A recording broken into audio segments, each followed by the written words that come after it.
የምትወድቀው ሌላውን ለመጣል ሰላም ውድ የኢትዮ ቲዩተር ዩቲዩብ ቻናላችን ቤተሰቦቼ ሰላምታዬ በያላችሁበት ይድረሳችሁ። እንኳን ደህና መጣችሁ ወደ ኢትዮ ቲዩተር ዩቲዩብ ቻናል። በዚህ ቻናል የተለያዩ መሰረታዊ የአማርኛና የእንግሊዘኛ ትምህርቶችን ታገኛላችሁ። ለዚህ ቤተሰብ አዲስ ከሆናችሁ ሰብስክራይብ በማድረግ የደወል ምልክቷን በመጫን ቤተሰብ በመሆን በየጊዜው የሚለቀቁ መሰረታዊ ትምህርቶች በቀላሉ ወደ እናንተ እንዲደርሱ ማድረግ ትችላላችሁ ማለት ነው። ከዚህ በተጨማሪ ደግሞ ከኛ ጋር አማርኛ፣ እንግሊዘኛ በአጭር ጊዜ ውስጥ በአጭር ወራቶች ውስጥ አውቃችሁ አንብባችሁ ጽፋችሁ መውጣት የምትፈልጉ ተማሪዎች በተለያየ አጋጣሚ የትምህርት እድል ያመለጣችሁ እንደውም ደግሞ ተምራችሁ ቢሆንም ፐርፌክት መሆን የምትፈልጉ ተማሪዎች እየደወላችሁ መመዝገብ መጀመር ትችላላችሁ ማለት ነው። ዛሬም እንደተለመደው በጣም አስተማሪና አሪፍ የሆኑ ሐሳቦችን አብረን እንመለከታለን። እንደተለመደው በጣም አስተማሪና ምክር ሰጪ የሆኑ ሐሳቦች ናቸው። ስለዚህ ከመጀመሪያው ጀምረን እያንዳንዷን እያነበብን እየጻፍን እንሄዳለን ማለት ነው። ከእናንተ የሚጠበቀው ደብተርና እስክሪብቶ አዘጋጅታችሁ እያንዳንዷን እያነበባችሁ እየጻፋችሁ ተከታተሉኛላችሁ ማለት ነው። ቀጥታ ወደ ቪዲዮ እንገባለን። እንግዲህ ውድ የኢትዮ ቲዩተር ቤተሰቦቻችን እዚህ ጋር እንደምትመለከቱት እዚህ ጋር በጣም ብዙ ሐሳቦችን ይዤላችሁ መጥቻለሁ ማለት ነው። ወደ 8 የሚሆኑ ሐሳቦች ናቸው። እነኚህን ሐሳቦችን መጀመሪያ በማንበብ የማንበብ ብቃታችን እናዳብራለን ማለት ነው። እንደገና ደግሞ በመቀጠል በደብተራችን ላይ እየጻፍን በመሞከር ደግሞ የመጻፍ ብቃታችንም እያዳበርን እንሄዳለን ማለት ነው። በጣም አስተማሪና አሪፍ የሆኑ በጣም በህይወታችን ጠቃሚ የሆኑ መሪዎች ናቸው ወይም ሐሳቦች ናቸው ማለት ነው። እያንዳንዱን በደንብ አድርጋችሁ እየሞከራችሁ ነው የምትሄዱት። ከመጀመሪያዊቷ ጀምረን እያንዳንዷን እየተመለከትን እንሄዳለን ማለት ነው። ኦኬ የመጀመሪያዋ ምን ትላለች? መቼ ዝም ማለት እና መቼ መናገር እንዳለብህ እወቅ። በጣም አሪፍ። የመጀመሪያው ሐሳብ ምን ትላለች? መቼ ዝም ማለትና መቼ መናገር እንዳለብህ እወቅ ወይም መናገር እንዳለብሽ እወቂ። አያችሁ? መቼ ዝም ማለትና መቼ መናገር እንዳለብህ እወቅ። አያችሁ? ብዙ ጊዜ ፈጠነን ማውራት የለብንም ማለት ነው። ብዙ ጊዜ ከማውራት በላይ ማዳመጥ አለብን ማለት ነው። ሐሳቦችን ለምሳሌ እኛ የምናወራው ነገር ዝም ከማለት ይልቅ ጠቃሚ ነገር ሆኖ ከተገኘ እናወራለን። ካልሆነ ግን ዝም ማለት ራሱ በጣም ትልቅ ነገር ነው ማለት ነው። ብዙ ጊዜ በሀገራችን የምንጠቀመው አባባል አለ። ያ አባባል ምንድነው? አፍ ሲከፈት ጭንቅላት ይታያል ምናምን የሚባል አባባል አለ ማለት ነው። ብዙ ጊዜ ሰዎች ዝም ካሉ ዝም ያለ ሰው በጣም እውቀት ያለው ሰው ነው የሚመስለው ማለት ነው፣ ቶሎ እየፈጠነ ከመናገር ሰው። ስለዚህ ዝም ማለት ብዙ ጊዜ አሪፍ ነው ማለት ነው። ግን ማውራት ካለብን በጣም አስፈላጊ ሆኖ ከተገኘ ወይም ዝም ከማለት የሚሻል ከሆነ ማውራት አለብን፣ ካልሆነ ዝም ማለት አለብን ማለት ነው። ቤተሰቦቻችን መቼ ዝም ማለትና መቼ መናገር እንዳለብን እወቅ ወይም እወቂ የሚል ሐሳብ ወይም እንደዚህ አይነት ምክር በመጀመሪያው ተመልክተናል ማለት ነው ቤተሰቦቻችን። አሁን ወደ ቀጣይ እንሄዳለን። ሁለተኛይቷ ደግሞ ምን ትላለች?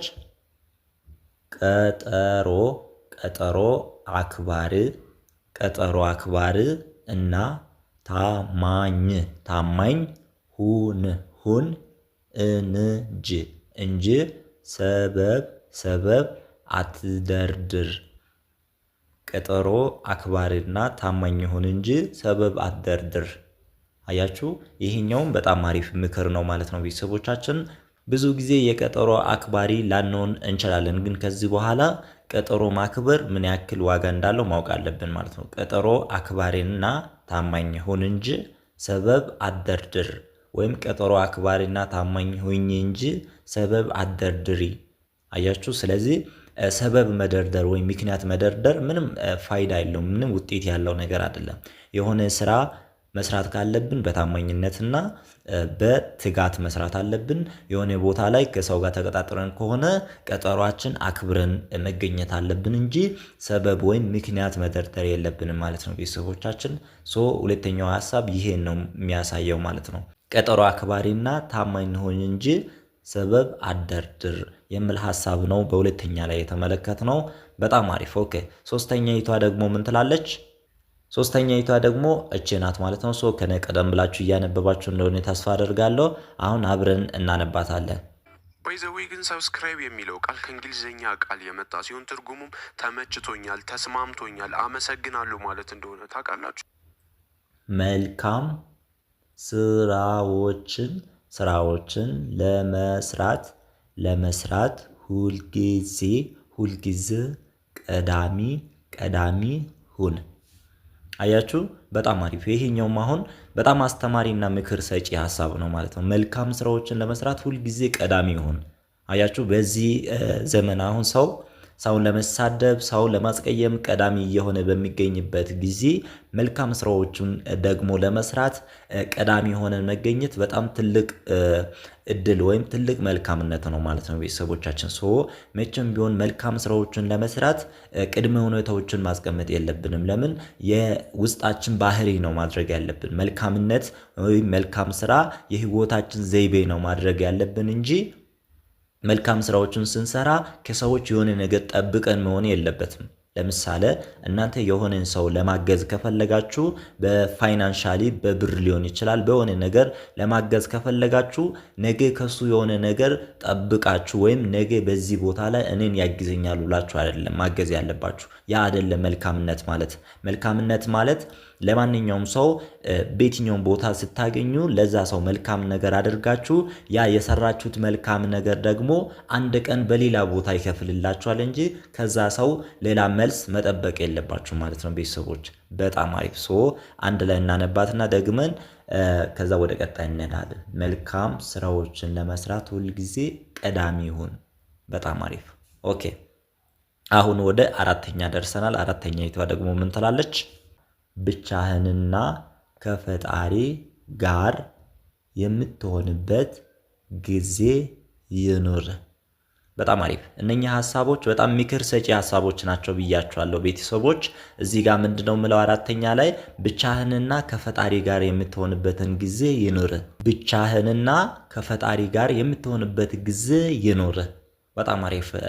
ብዙ ጊዜ ምንድነው የሚባለው በውጮቹ ወይም በሌሎቹ ሀገር መመሰጥ ወይም ሜዲቴሽን ምናምን እያሉ ይጠቀማሉ ማለት ነው። ብቻችሁን ሆናችሁ የሆነ ነገር የምታስቡበት ጊዜ፣ እንደገና ደግሞ ከፈጣሪ ጋር ስትሆኑ የምትጸልዩበት ጊዜ፣ ለፈጣሪ የውስጣችሁን የምታካፍሉበት ጊዜ ሊኖርላችሁ ይገባል ማለት ነው። ቤተሰቦቻችን ብቻህንና ከፈጣሪ ጋር የምትሆንበት ጊዜ ይኑርህ ወይም ይኑርሽ የሚል ሐሳብ ነው አራተኛ ላይ የተመለከትነው ማለት ነው። ቤተሰቦቻችን ብዙ ጊዜ በጣም መልካም ሐሳቦች ወደ አእምሯችን የሚመጡት እንደገና ደግሞ በተመሳሳይ ክፉ ሐሳቦችም ሊመጡ ይችላሉ። ብቻችን ስንኖር ግን መልካም ሐሳቦችን እንደገና ደግሞ ከፈጣሪ ጋር ጥሩ ጊዜ የምናሳልፍበት ጊዜ ምንድነው? ብቻችን የምንሆንበት ጊዜ ነው ማለት ነው። ስለዚህ ብቻችን የምንሆንበት ጊዜ ሊኖረን ይገባል ማለት ነው። ቤተሰቦች በጣም አሪፍ።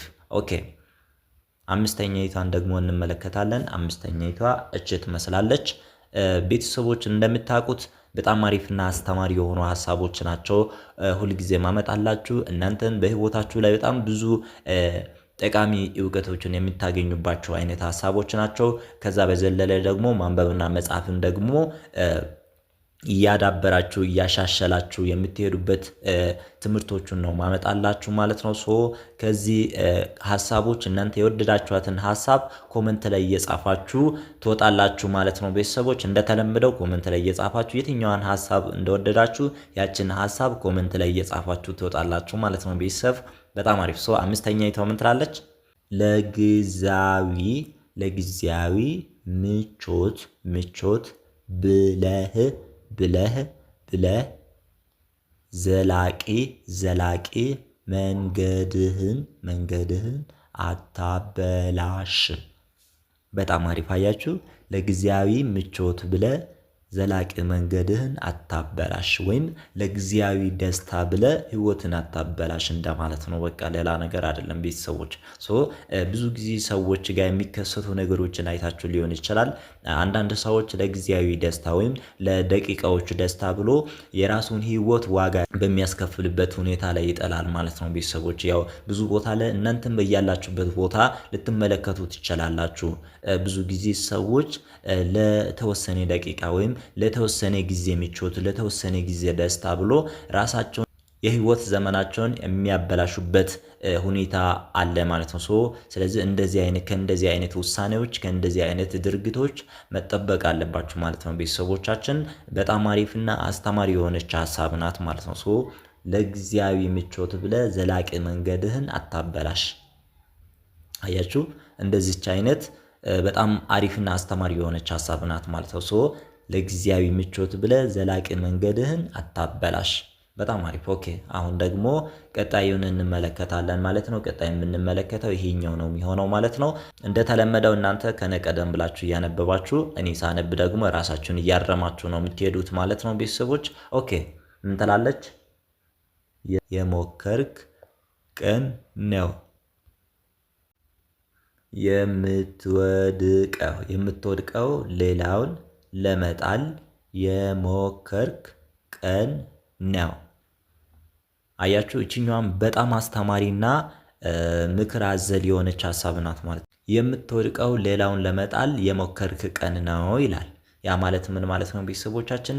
የምንወድቀው ማለት ይሄ ግልጽ ላይሆን ይችላል፣ ግን በህይወታችን ላይ በጣም መጥፎ ነገር እያደረግን ነው ማለት ነው። ሌሎችን ለመጣል በሰራን ቁጥር ወይም ሌሎችን ለመጣል የሞከርን ቁጥር በህይወታችን ለራሳችን በጣም መጥፎ ዘር እየዘራን ነው ማለት ነው። በዚህ ዓለም ላይ የትኛውም ነገር እኛ የምናደርጋቸው ነገሮች ዘር ናቸው።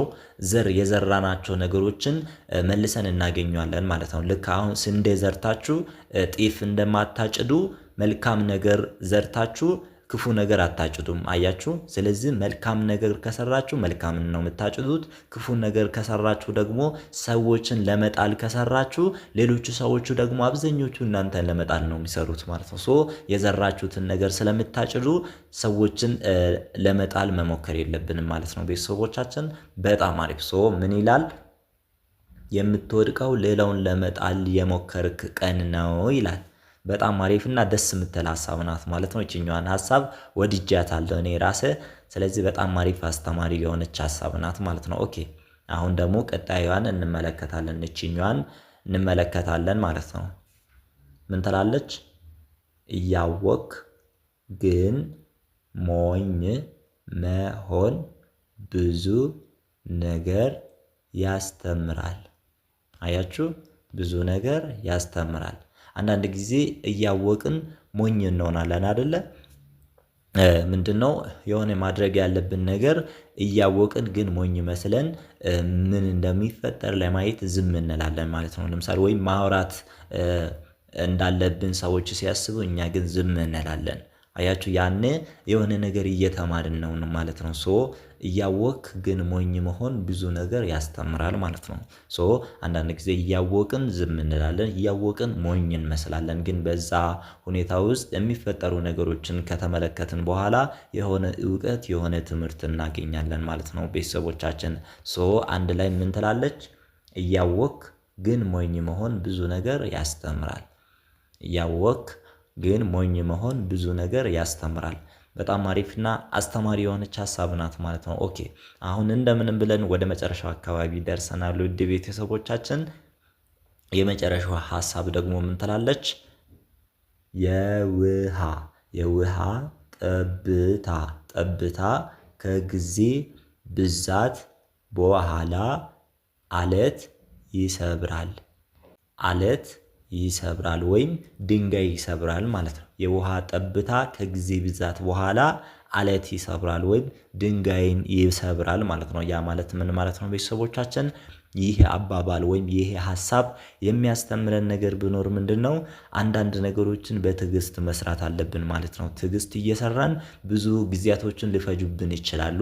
ብዙ ወራቶችን፣ ብዙ አመታቶችን ሊጠይቁ ይችላሉ። ግን የምንሰራቸው ነገሮችን ሳናቋርጥ በየዕለቱ ትንሽ ትንሽ ነገርን ቢሆን እየሰራን ከሄድን አንድ ቀን በጣም ትልቅ ነገር መስራት እንችላለን ማለት ነው ቤተሰቦቻችን። ለምሳሌ እንግሊዘኛ ወይም አማርኛ ቋንቋ መማር ፈልጋችሁ ወይም መጻፍና ማንበብ መማር ፈልጋችሁ አንዳንድ ቀን ትንሽ ትንሽ ነገር እንደዚህ አንዳንድ ቪዲዮ ራሱ በቀን እየተመለከታችሁ ሳታቋርጡ አንድ አመት ከቆያችሁ በእርግጠኝነት የሆነ ነገር እንደምታገኙ፣ ከዚህ በፊት ማትሞክሩትን ነገር በትክክል እንደምትሞክሩት፣ ማታደርጉትን ነገር እንደምታደርጉት እርግጠኛ ነኝ ማለት ነው። ይሄ አባባል የሚያሳየው ወይም ወይም ይሄ ሐሳብ የሚያሳየው ምንድነው? የውሃ ጠብታ ከጊዜ ብዛት በኋላ አለት ይሰብራል። ይህ ማለት ምን ማለት ነው ቤተሰቦቻችን? የሚወርደው ጠብታ ኃይል አለው አለትን መስበር ይችላል ማለት ሳይሆን የሚያሳየው ነገር ምንድነው? ሳያቋርጥ የሚያደርገው ነገር ወይ በትዕግስት ለረጅም ጊዜ አንድ ነገር ማድረግን ነው የሚያሳየው ማለት ነው። ወይም ኮንሲስተንስ የሚባለው ነው የሚያሳየው ማለት ነው። የውሃ ጠብታ ከጊዜ ብዛት በኋላ አለት ይሰብራል ወይም ድንጋይ ይሰብራል ብለን ማለት እንችላለን ማለት ነው ቤተሰቦቻችን። በጣም አሪፍ። እንደተለመደው ዛሬም ወደ 8 የሚሆኑ በጣም አስተማሪና ለህይወታችን አስፈላጊ የሆኑ ምክር ሐሳቦችን በዚህ መልክ ተመልክተናል ማለት ነው ቤተሰቦቻችን። እናንተ ደግሞ እንደ ኢትዮ ቲዩተር ቤተሰቦች አብዛኞቻችሁ ማንበብና መጻፍ ላይ ዕውቀታችሁን ማዳበር መጨመር እንደምትፈልጉ እርግጠኛ ነኝ።